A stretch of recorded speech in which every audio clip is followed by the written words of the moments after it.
You may notice at home and here in the theater a small fan next to one of the podiums.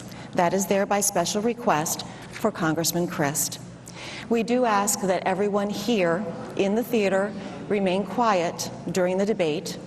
We will have time for applause at the end of the night and right now, as we welcome our candidates for governor for the great state of Florida, Governor Ron DeSantis and Congressman Charlie Crist.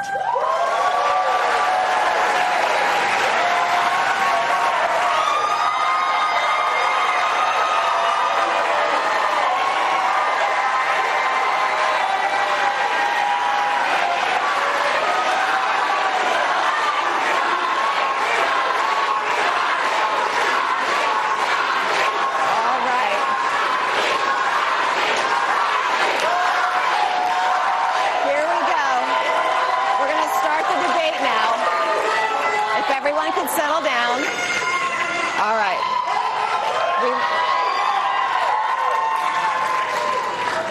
We need to get going. We have such a short amount of time. Gentlemen, welcome. We're going to begin with a series of questions about the economy. Congressman, you won the coin toss, so you will be answering first, please. It's been said that people vote with their feet, and their feet are bringing people to the Sunshine State by the thousands. That has put unprecedented pressure on housing. It's driving rents through the roof and forcing individuals and families out of their homes. New housing takes years to approve and to build, and workforce housing is needed right now. What solutions do you propose as governor to manage future growth and ensure affordable housing is available to everyone? Congressman, you have 1 minute to respond. Thank you, Liz, and thank you for being here tonight. I want to thank everybody for watching this evening. I wanted to start out by saying that you're going to see a stark contrast in this debate and this election. It's a stark contrast between somebody who believes in a woman's right to choose. I think that's fundamentally important. Governor DeSantis has signed a bill that would restrict that right, even in cases of rape or incest. So get to your question. Housing is an incredible issue as well. We have a housing crisis in our state. Good luck buying a home, good luck renting an apartment. And it's because Governor DeSantis has taken his eye off the ball. He's focused on running for president in 2024, and as a result, we have lost things in our state budget, specifically a housing trust fund that has hundreds of millions of dollars that he, along with the legislature, have cut. I would restore it. I would make sure that we're doing everything we can to be sure that housing is affordable again. And along with that goes so many other things, the price of gas, the price of utilities. These things are through the roof. We have inflation in Florida that's unique to any other state. And the problem is our inflation's too high under his leadership. Congressman, that's time. Governor, you have 1 minute. Thank you. Thanks everybody for tuning in. Charlie Crist has voted with Joe Biden 100% of the time to give us these inflationary policies and to drive up the cost of everything that we're doing. And the fact of the matter is, over the last 2 years, we've now have record inflation all across this country at 40-year highs. He supports Biden's energy policies, which have made gas and utilities more expensive. That is wrong. And I would also say this. You mentioned, Liz, that people are flocking to Florida. That would not have happened if Charlie Crist had his way. He wrote me a letter in July of 2020 saying you need to shut down the state of Florida. He said you need to force people to shelter in their own homes. That would have destroyed the state of Florida. That would have caused our tourism industry to go into the toilet. It would have locked out millions of kids from school. I rejected Charlie Crist's lockdown letter. I kept this state open and I kept this state free. And we now have the biggest budget surplus in the history of Florida. We have a 2.5% unemployment, Governor, second lowest on record, and we just did the biggest tax cut in Florida history. Thank you, Governor. That's time. Congressman, you have 30 seconds for rebuttal. Thank you very much. Well, Ron, that's rich. You're the only governor in the history of Florida that's ever shut down our schools. You're the only governor in the history of Florida that shut down our businesses. I never did that as governor. You're the one who's the shutdown guy. We need to have somebody who is at the helm that understands it's important to listen to science, to do what's right, to utilize common sense. You don't just shut down at the outset, and then when it's, politically convenient for you, you want to open back up to score political points. for your race for president. That's not right. It's not what the people deserve. Governor, you have 30 seconds. Well, so he opposed having kids in school. His supporters sued me to keep the kids out of school in 2020. And how critical was that decision? We just got the nation's report card, the results from all 50 states. Florida, number 3 in 4th grade reading and number 4 in the country in 4th grade math. And if you adjust that for demographics, we are number 1 in the country in both. That would not have happened if we let Charlie Crist and his friends lock our kids out of school like they did in California and like they did in New York. We did it right in Florida. We're going to move on now. Our next question, also on the economy. As governor, both of you called special sessions of the legislature to address Florida's home insurance crisis. Governor DeSantis just announced another will be called by the end of the year. Dave in Ruskin, Florida, wants to know, what do you think are the best next steps to address this crisis, which seems to overwhelm every solution we throw at it? Governor, you have a minute. Well, first, I think we have the worst inflation of 40 years. It's much more expensive to replace a roof today than just 3 years ago, thanks to the Biden-Crist policies. That, unfortunately, is contributing to the increase. We also have we're number one in the nation in litigation with respect to homeowners insurance. We have 8% of the policies, but 78% of the litigation costs. Some policyholder will get a $20,000 settlement, and the lawyer will get $400,000. So we called a special session. We addressed part of that. We also created a reinsurance backstop that's serving us well now that Hurricane Ian hit. And we created a program where Floridians can get grants to make improvements to their homes and then lower rates. I think what we need to do, we need to build off what we did with the reinsurance because that's a big issue. And we have to address the rising costs of litigation. It's not about lining the pockets of billboard lawyers. It's about having a competitive market where people have a shot to make ends meet. Congressman, you have 1 minute. Ron, the real problem is that according to Forbes magazine, Florida is the most expensive state in the country to live in, more than California, more than New York. And why is that the case? Because you've taken your eye off the ball, as I said before. Look at utility rates in the state of Florida. Since you've been governor, every utility rate increase has been granted for Florida Power and Light, Duke Power, TECO, you name them. They've all gone up and up and up. When I was governor, they went down. Property insurance under you has doubled in the state of Florida. Doubled, Ron. That's not good for the people of this state. And it's been exacerbated by this horrible hurricane we just came through. Gas prices are up as well. Under your lack of leadership, you slipped in something to drop the price of gas, but only in October, right before the run-up to the election. That's so political. It's disgusting. We need to have a governor who will do what's right for the people of Florida all the time, all year long, not just when it's right before a re-election. Governor? Well, why are fuel and natural gas prices up? Because of the Biden-Crist energy policies. They're waging war on American energy.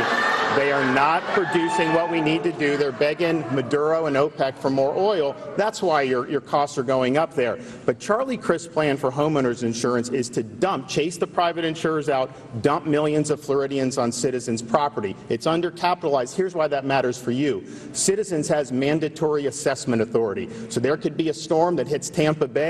Maybe you're renting a place in Miami with a car. They can assess your homeowner's insurance, Governor, your auto's insurance, and your renter's insurance. His plan would end up capsizing the state of Florida if we had a real storm. Congressman, you have 30 seconds. Thank you, Liz. I appreciate your courtesy. I think it's incredible that we hear this out of Ron DeSantis. He's talking about our economy. He's talking about property insurance. And everybody watching tonight knows that your property insurance is up under him. That's the problem. He could have addressed it in the regular session. He didn't. He could have addressed it in his first special session. He didn't. He's now calling a third special session. I don't think the third time's going to be the charm because his focus is not on Florida. It's not on you. You deserve a governor who has your back. I always did, and I always will.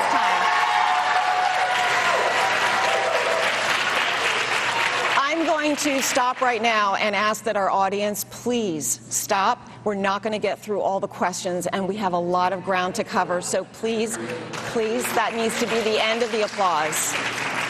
We'll have time for applause at the end. Our next question.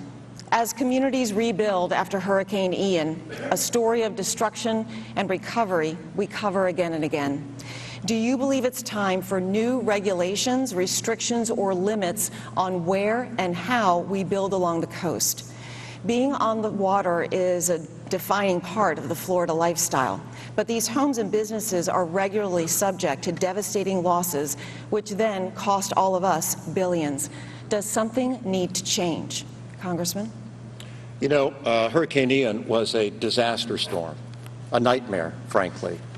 We had, the structure go up for all of the buildings in Florida right after Hurricane Andrew years ago. And thank God that happened. And in this part of the state where the storm hit right after Hurricane Charlie, even more so. So I think we've addressed that. What needs to be addressed is how we treat a storm before it makes landfall. And unfortunately, Governor DeSantis failed on this. What happened is this storm was approaching Florida, one of the biggest storms in the history of our state, the most deadly storm in the modern history of Florida. And what was Governor DeSantis doing? The Friday night before it made landfall, he went to a football game. He was AWOL for almost 24 hours, didn't encourage Lee County to evacuate. And as a result, 100 people lose their lives. That's not a good record, and that's not good leadership. And Florida deserves better. We have to be prepared when the storms are coming in. He had access to all the modern technology you could have, all the modern radar available, and he still failed to have them evacuate. Thank you, Congressman. That's Governor? unbelievable. You have 1 minute. Well, look, I'm proud that we had 42,000 linemen staged, ready to go, unprecedented array of first responders.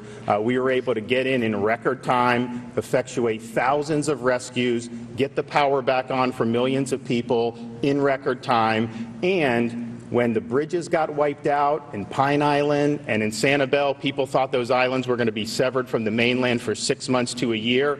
We did the Pine Island restoration in 3 days, and we did the Sanibel Causeway restoration in 2 weeks. Now those islands have the ability to recover, and Charlie Crist is sitting there. You know what he was doing during this? He was hiding out in Puerto Rico. He wasn't helping his community here. And then when he got back, what did he do? His campaign was soliciting campaign contributions from storm victims. That is unacceptable, and that's not what a leader would do in a time of despair. Congressman, you have 30 seconds. Governor, that's not true, and you know it. Let's face what the facts are in this situation. So, whether it comes to COVID or comes to the hurricane, Ron ignored science. He doesn't think that they know what's right to apply to. And he thinks he knows better than everybody. Look at any issue that we're facing in the state of Florida. He thinks he's the only one that has the right answer, whether it's usurping your local school board, whether it's doing anything else in education, banning books, for example. I mean, it's unbelievable what has happened.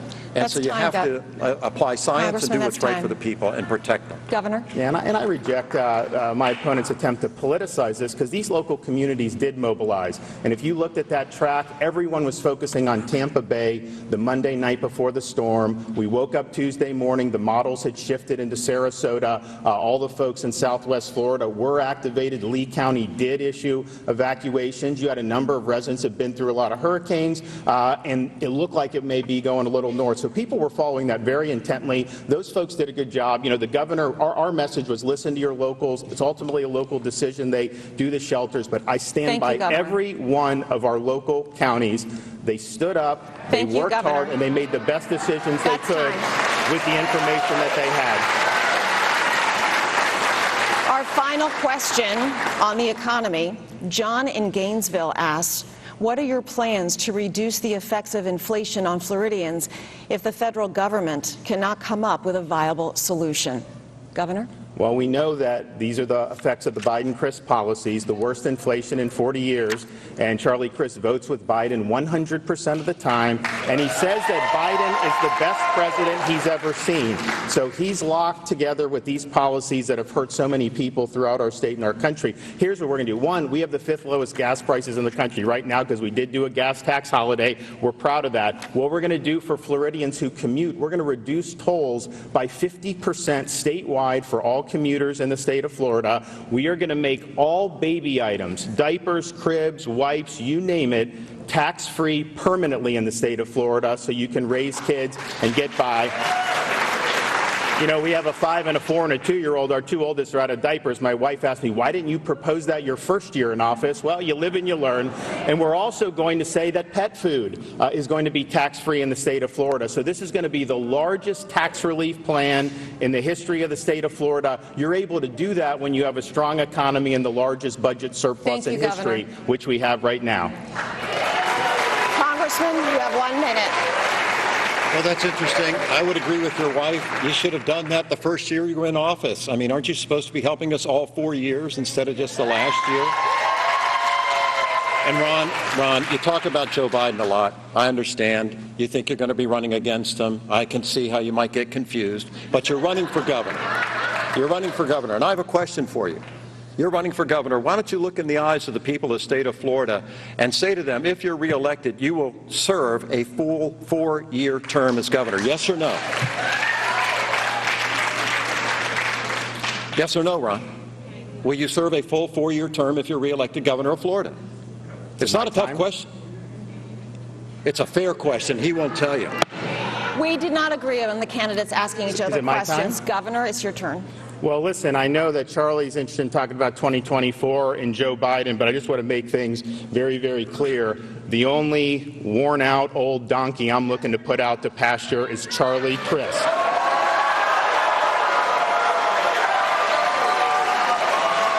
And you want to talk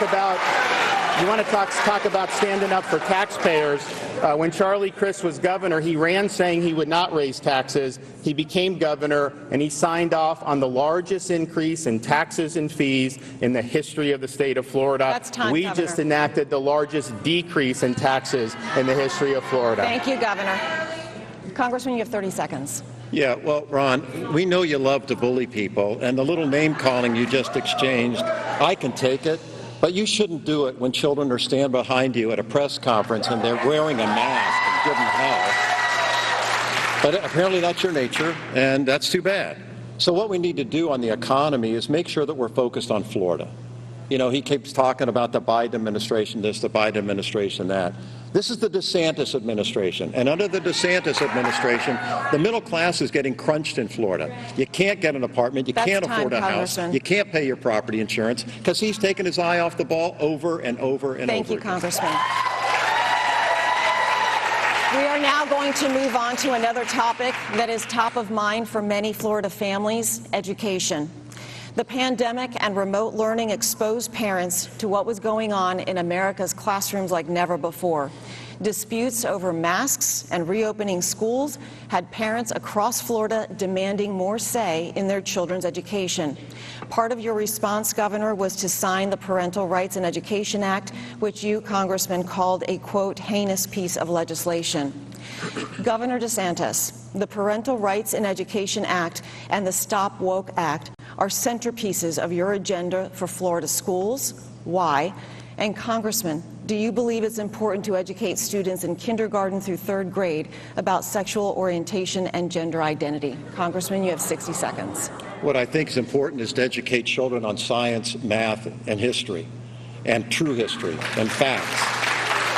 Since we're talking about education in Florida, 9,000 teachers and staff have left Florida because of the way he has treated public schools in our state, and it's wrong. We are the 3rd largest state in America, and his administration is paying our teachers 48 out of 50 states. That's embarrassing. We can and we should and we need to do better than that. We need to have a focus on education and not politicize and make political war zones out of our schools. We need to support our schools, support our teachers, have our parents involved. That's absolutely essential. And that's what we need to get back to, is basics, instead of having all these cultural and political wars that Ron loves to do, as I said, because he wants to run for president and he's out of state raising all this money all the time. Governor, you have 60 seconds.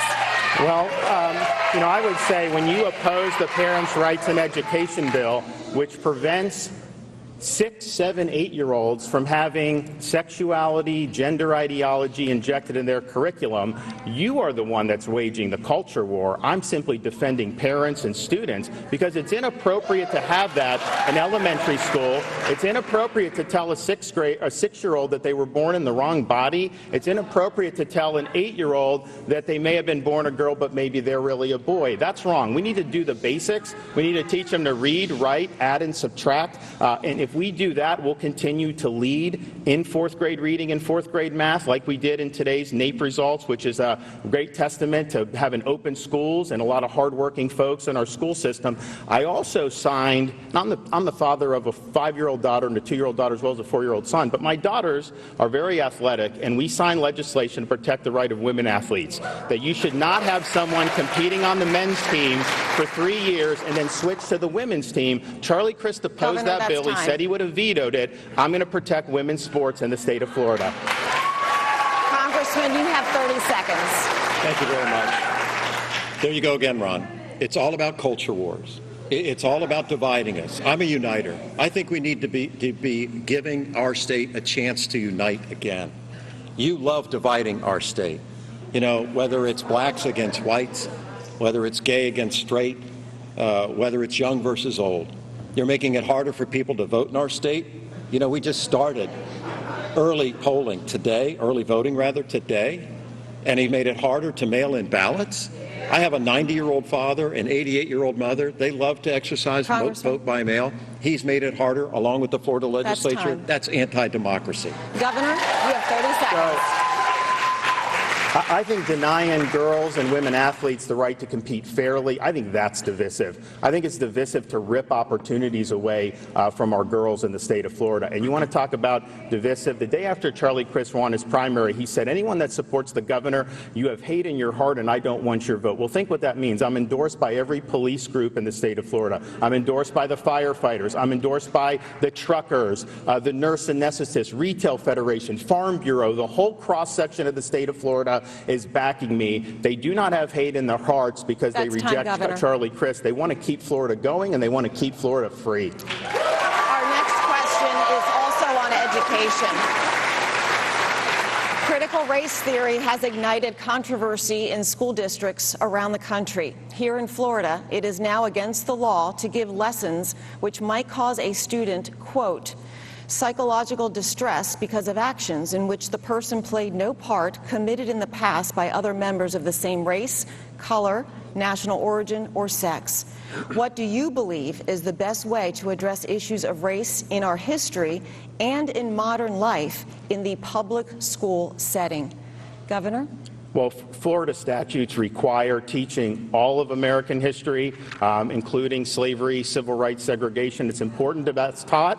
But what I think is not good is to scapegoat students based on skin color. It's not good to distort American history by saying that the American Revolution was fought to defend slavery, which is not true. I think we should have a history like Abraham Lincoln believed in our founding, like Frederick Douglass. These are great eternal principles. We've got a great Constitution, and people have used those principles to make great progress over the course of our country's history. I'm proud of our history. I don't want to teach kids to hate our country. I don't want to teach kids to hate each other. And the way to stop discrimination on the basis of race is to stop discriminating on the basis of race. Congressman? Thank you. You know, he talks about not teaching about the history of our country that might offend some people in our schools. We ought to teach facts in our schools. We ought to teach the truth in our schools. There's an old expression, Ron. Those who don't know history may be condemned to repeat it. Usually people use that in reference to the Holocaust. It could just as easily be referenced to slavery in our country. It happened. It's a fact. We shouldn't have a whitewash approach to educating our children. That's not right. How are they going to do well in life if they don't even know our own history? And we're not going to teach people to hate each other in our schools. I don't know where you get that idea. I don't have hate in my heart, and I don't think we need to be doing that in our schools. Why you think that's happening right now is beyond me. We need to get back on track. We need to apply common sense. We need to do what's right. And you're taking away from all these other issues because you don't want to talk about taking away a woman's right to choose. You don't ever want to talk about it. And that's on the ballot in this election. That's time, And you've even signed a bill that would take away their right in cases of rape and incest. It's unconscionable, Congressman, Ron. No wonder you want to talk about all this crazy We're going to have stuff. to leave it right there. Governor, you have 30 seconds. Yeah, so it actually, if you look around the country, they do have programs, unfortunately, well, they will take a student, look at their race, say, okay, you're white, you're an oppressor. If you're black, you're oppressed. And think about what that does to a 6 or 7-year-old kid. That's wrong. You're seeing that. You have people that are teaching, and actually his running mate has said this in the past, that teaching the United States was built on stolen land. That is inappropriate for our schools. It's not true. And I'm happy that we're going to be able to have accurate history, and we're going to make sure that we honor those who have sacrificed so that we can be free. Congressman, you have 30 seconds. You have 30 seconds, Thank Congressman. you. Well, listen, here he goes again. I mean, he keeps going back to this stuff. These outrageous, radical kind of comments that have nothing to do with reality. He says they're teaching this in other schools in other states. This is Florida. You're the governor of Florida right now. You won't even say if you want to be the governor of Florida after this election. But you are right now. And you need to be focused on what's happening in our schools. Our schools are doing a decent job, and they're not teaching hate. They're teaching reading, writing, and arithmetic. They're doing it with good teachers, but you don't respect them, and that's why they're fleeing our schools. We need a governor who cares about education. We're going to move on real to our next education. question. You cannot have school without teachers, and districts up and down the state are struggling to fill open jobs, even though the National Education Association reports Florida now ranks 15th in starting teacher pay. Governor, you have proposed making it easier for veterans and first responders to join the ranks of public school teachers, but some argue your policies, which we have just discussed, are a barrier to new educators. Congressman, you believe the solution is declaring a public emergency and increasing spending for health care and other benefits in a system that already makes up a significant chunk of the state budget. Is money the answer, Congressman? Money does help. You know, if you invest in what you care about and you prioritize by how you spend your money. This governor, as I said before, is spending for our teachers. They're 48 out of 50 states in America. We're the third largest state in America. He's got a budget surplus. Why can't you treat teachers better than that? That doesn't make sense to me. You invest in what's important in other areas of our state. You make sure that we have infrastructure. That's why a member of Congress, I voted for the infrastructure that got the Sanibel Bridge built back up as quickly that you took credit for. But it's important to invest in things that matter to the people of our state, like actually regulating our utility rates, and you're not. Like actually bringing down the price of property insurance, and you're not. Like actually making sure that our taxes are lower, not higher. You raised them $1 billion on every consumer in the state. You did that. You raised the highest taxes ever. Governor, you have 60 seconds. Well, I think that teacher pay is very important, and when Charlie Crist was governor, he did nothing about it for 4 years. In fact, he cut education $300 million.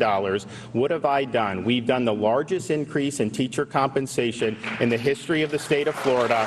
As you mentioned, Liz, we now rank much higher with average minimum salary because we focused on that because we knew that was important to recruit good teachers. So we've raised the average minimum salary by over 20%. We're now #1 in the Southeast, and I created with the legislature a categorical budget item where the money has to go to teacher salaries. Because what happens is we send the money to school districts. You know, his running mate is a teachers union boss. She makes almost $200,000 a year. The teachers down in Miami don't make that. So I don't want the money going to teachers unions. I want the money going in the pockets of teachers. So we are going to do $1 billion categorical in next year's budget. We've made tremendous progress, and we're going to continue to do it because we know how important it is. Congressman, you have 30 seconds. Ron, when I was governor, we paid our teachers more per dollar than you are, and you have a surplus. I governed when we had a great recession, and we did it because we prioritized it. It was the right thing to do. That's how you need to lead. You need to lead by uniting people, not dividing them. He talks about dividing us all night long. It's what he does. It's who you are. It's what he's about. You deserve a better governor who cares about women and your freedom and your right to choose. and your right to vote. That's time. That's time. That's Governor, you have important. 30 seconds. And so we're going to continue to do more with the teachers, but I think this is also important. We're talking about schools. I oppose allowing school districts to force students to get the COVID shot. Charlie Crist wants to force students to get the COVID shot. We passed a bill to prevent that. He opposed the bill when we did it. I think this is a parent's decision. I think it's wrong to force this on these kids. And as long as I'm governor, as parents, you're going to have the ability to make that decision. We are not going to subcontract out your parental rights to Charlie and his special Governor, interest that's buddies. We're going to move on now. That, please. No, you already had your 30 seconds. We're going to move on. What? I've got to be fair. You each got 60. You each got 30. We're the only state in America. No, under I'm his sorry. We're going to leadership move that on to didn't public order health. vaccines for Moving children. on to public health. I'm sorry, Congressman. Public health, which has been at the forefront of public policy debate for the past couple of years, perhaps never more so than after the Supreme Court overturned Roe v. Wade. Right now, a legal challenge to Florida's 15-week abortion ban passed by the legislature and signed by Governor DeSantis is making its way through the courts. The Florida Supreme Court, which will ultimately decide on this issue, has previously found the state constitution's privacy clause applies to abortion access. This question comes from Wayne in Stewart. In your opinion, after what week of pregnancy should abortion be banned? Governor. Well, I was thinking back in the aftermath of this to a poor woman over 40 years ago in Jamaica, and she found herself pregnant, didn't think there'd be much opportunity to have a child, was urged to abort the baby, went to get the abortion, and for whatever reason, and maybe we can't explain, that didn't end up happening, and she ended up having the baby. And I think about that because a few months ago, I appointed her daughter to be the first Jamaican-American justice in the history of the Florida Supreme Court. I just think we're better when everybody counts.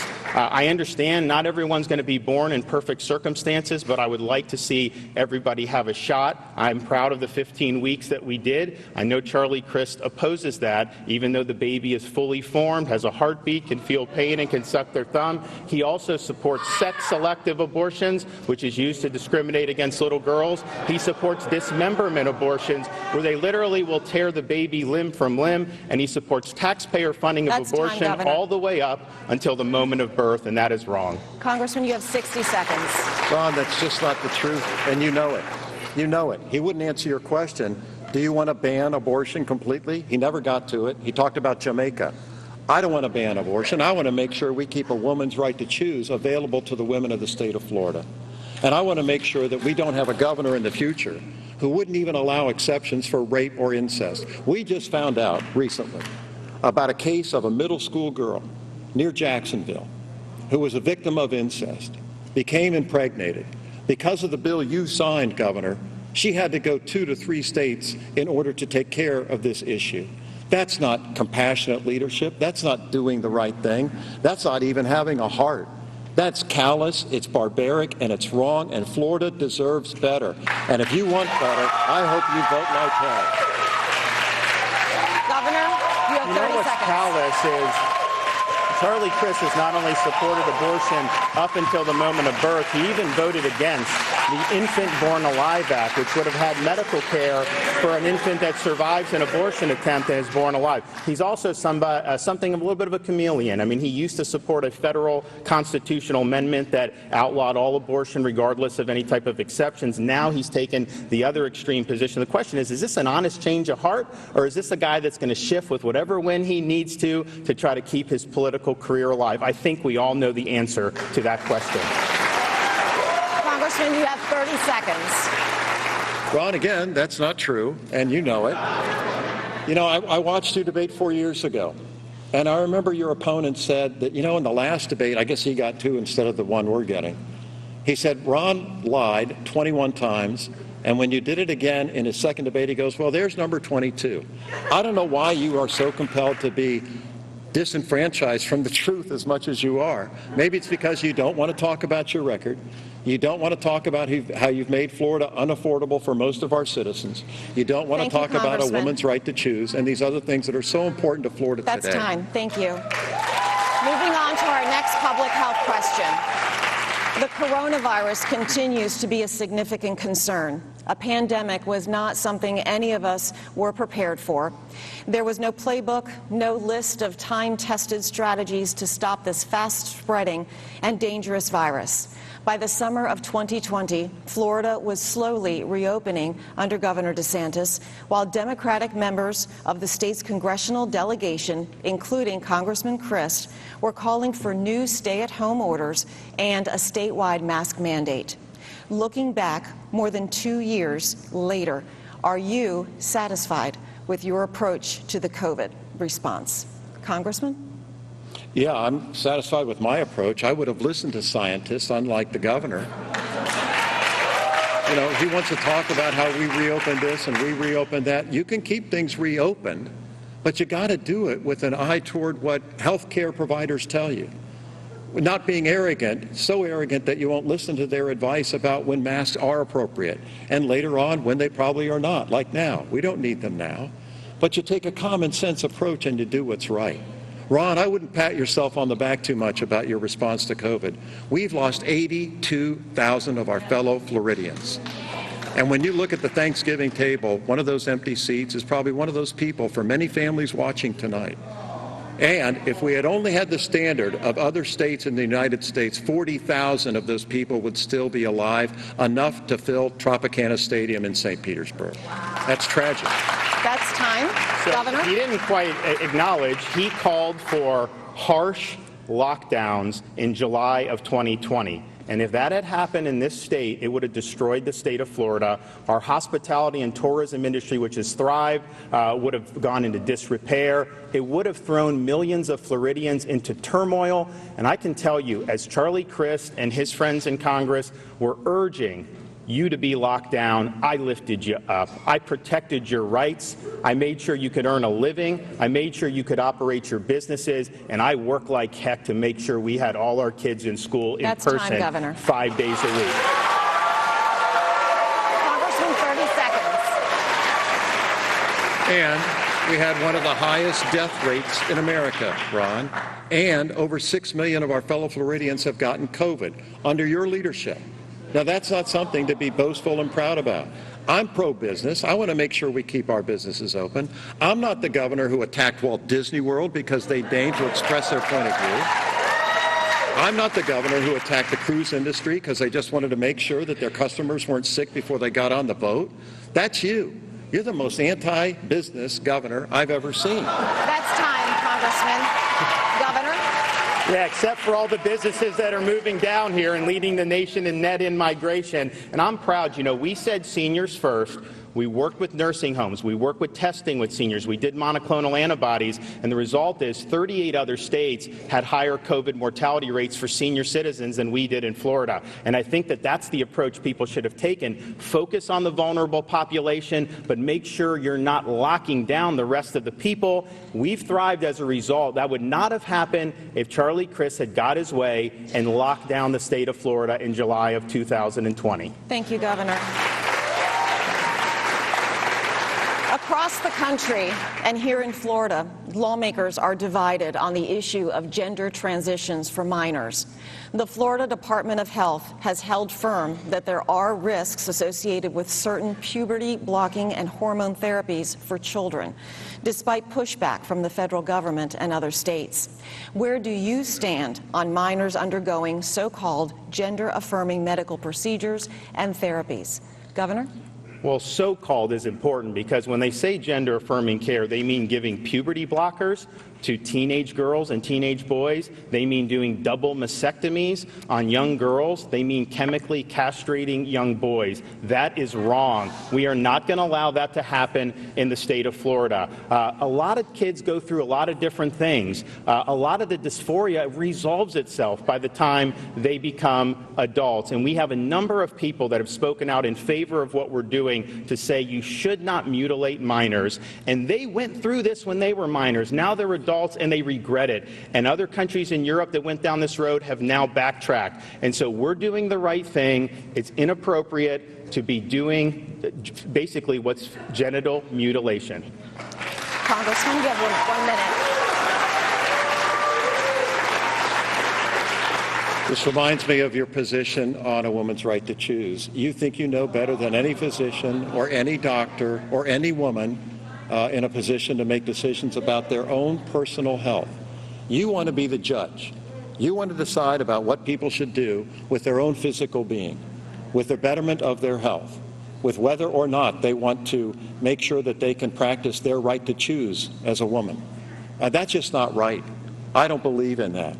I believe that we need to do unto others as we would have done unto us. It's called the Golden Rule. And Ron, if you ever knew the Golden Rule, clearly you have forgotten it.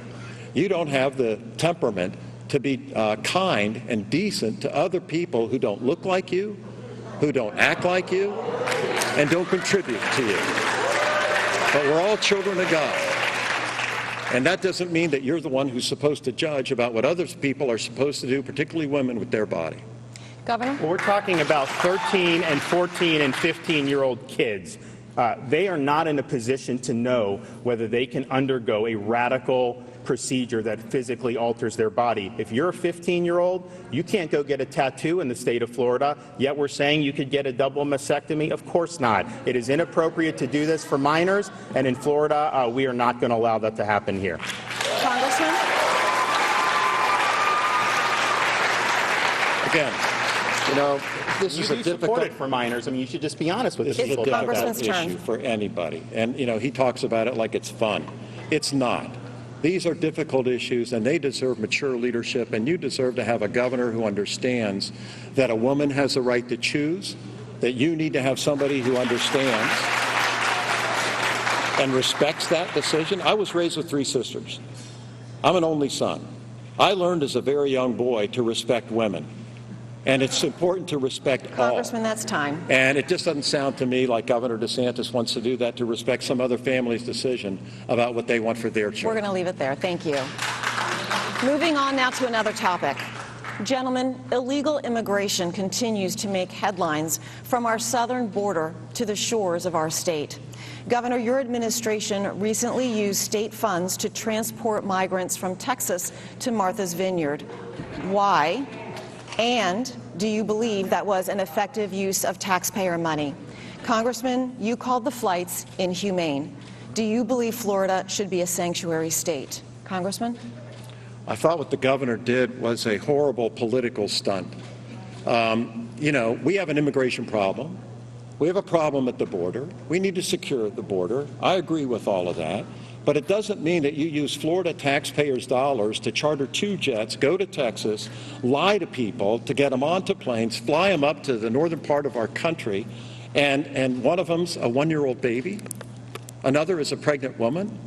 You're willing to use people like that, in this case they were Hispanics, Venezuelan in particular, and have them as props for your political gain?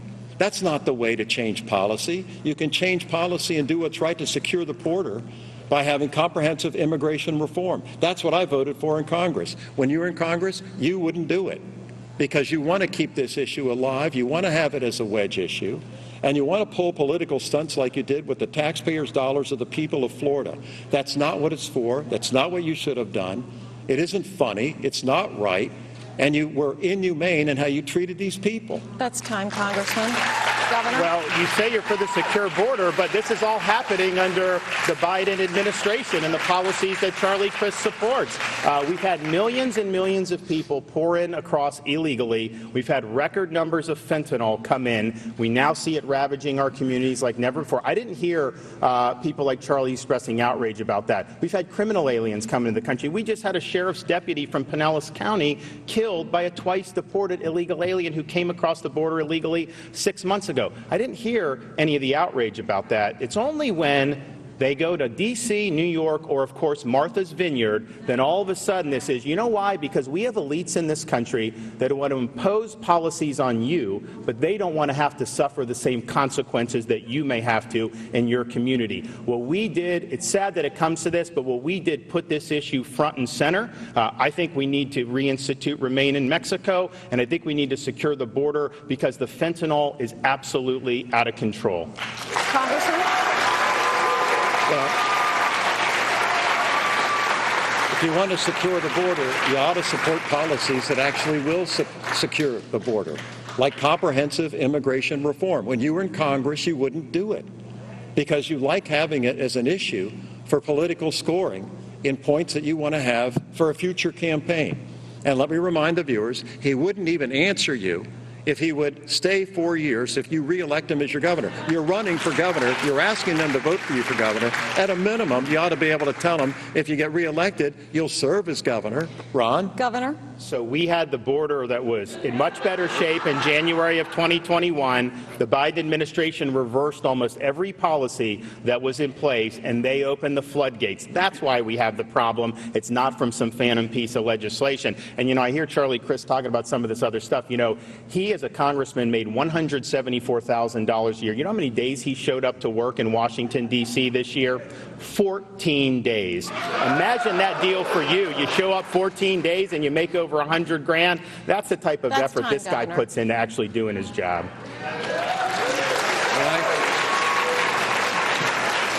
I do want to remind both of you that your campaigns agreed that candidates would not ask each other questions. Just wanted to remind you. Drug smuggling is another consequence and an insecure border, and according to the CDC's most recent data, Florida is only second to California in the annual number of overdose deaths. What will you do as governor over the next 4 years to protect Floridians and their families from drugs, addiction, and the crime that comes with it? Governor. First, let me tell you what we have done, and we've done 500,000 doses of Narcan to first responders, which have saved a lot of lives. We also created a CORE program, Coordinated Opioid Recovery, and basically we're trying to get people who are addicted to have stabilization in their life. We patterned it after a program in Palm Beach. We now have 12 of these addiction stabilization centers around the state of Florida. And then I signed legislation raising the penalties for people who are trafficking fentanyl and fentanyl analogs. If you're trafficking that garbage, that poison, you are killing people in our state, and we are going to treat you like the murderer that you are. Congressman? Well, we're talking about enforcing our laws, making sure that we have leaders that understand that these laws are on the books for a good reason. So what you need to do is have somebody as an attorney general. I actually served as Attorney General, the top cop of Florida, and I understood in that role how important it was to enforce our laws, and we did it day in and day out. It's important to make sure that not only with the drug problem we're dealing with, but also all the laws in crime. Crime is up under Governor DeSantis. Crime was down when I was your governor because we enforced the laws and made sure Floridians were safe. That's the kind of leadership that we have to have. It's common sense leadership. Stop the flow of drugs. I already told you we need to secure the border. I support that. He said that I don't, but I do. And I think it's really important that we have common sense applied to all these issues. Enforce the laws, keep our state safe, keep our schools safe. He won't even effectuate a ban on assault weapons to keep our kids safe in school. That's wrong. I think it's right. We ought to do it. Governor. Well, this is an important issue because Charlie Crist has endorsed the idea of, quote, reallocating funding away from the police, I guess to give to social workers. But if someone's robbing your house, you don't want a social worker coming up to help you. You need the police. And so that's why all these police groups are endorsing me, and they have said that Charlie Crist's crime policies are very dangerous. He used to be tough on crime 6 political parties ago, but now he's admitted that he has softened up on crime, but we've seen what's happened in all places all across the country. People are moving to Florida because we're a much safer state than the Californias and the New Yorks of the world. Congressman. Well, Ron, if that's the case, how come crime is up under your 4 years as our governor? And you allege that I want to defund police? As a member of Congress, I voted for another $200 billion to go to law enforcement in our country to fund the police. Once again, he misrepresents the facts. It's a shame that he does it. But we have to get back to basics, folks. This is our state. This is our Florida. We need to have a governor who will bring us together, not divide us like he's doing all night tonight. That's time, Congressman.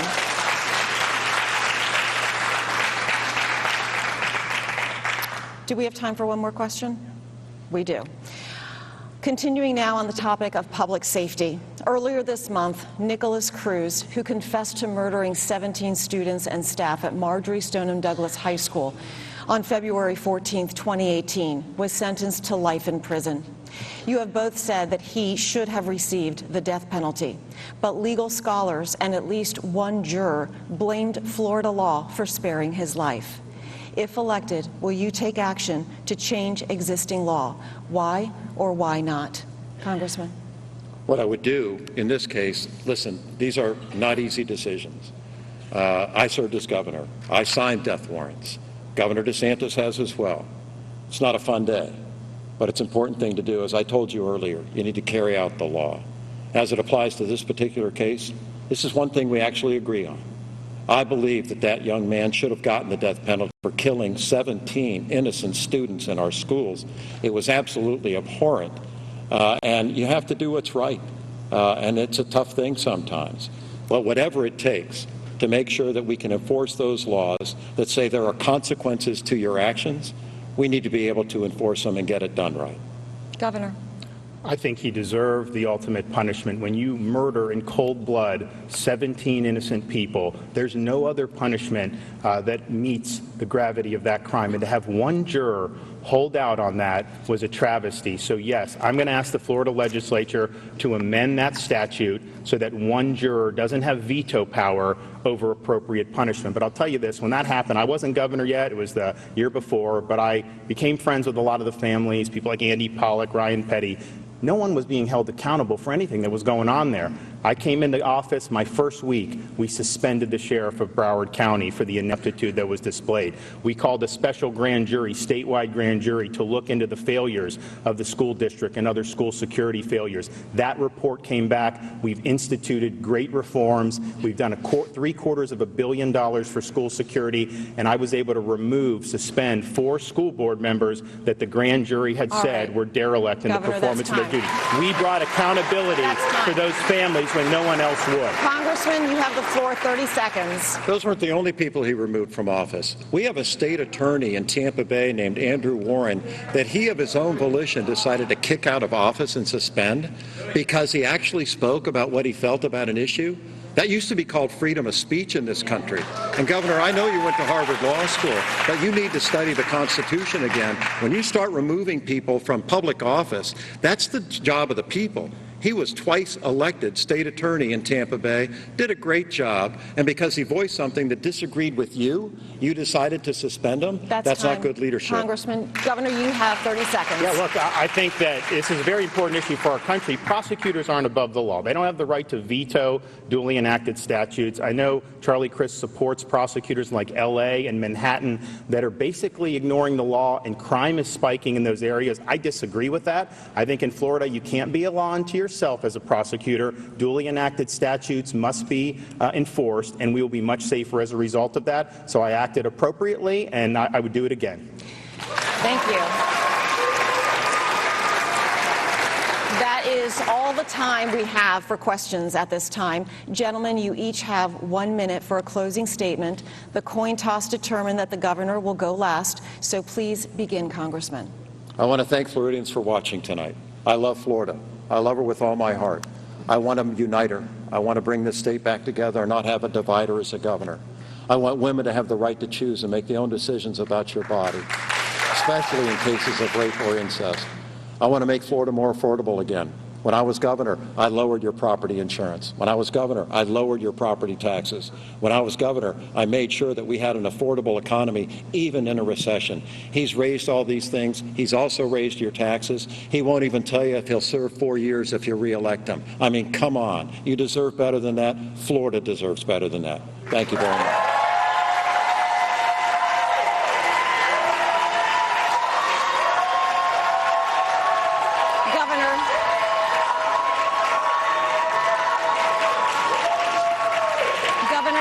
Closing statement now, 60 seconds. Well, thank you. We have accomplished an awful lot over these 4 years. We have the largest budget surplus in history. We have a 2.5% unemployment, second lowest on record, and we just delivered the biggest tax relief in the history of the state. We've expanded school choice. We've protected parents' rights, and we've done the largest increase in teacher pay in Florida history. And even though it had years of neglect, we made historic restoration for our Everglades and improvements to our water quality, because water is the foundation of not just our economy, but our way of life.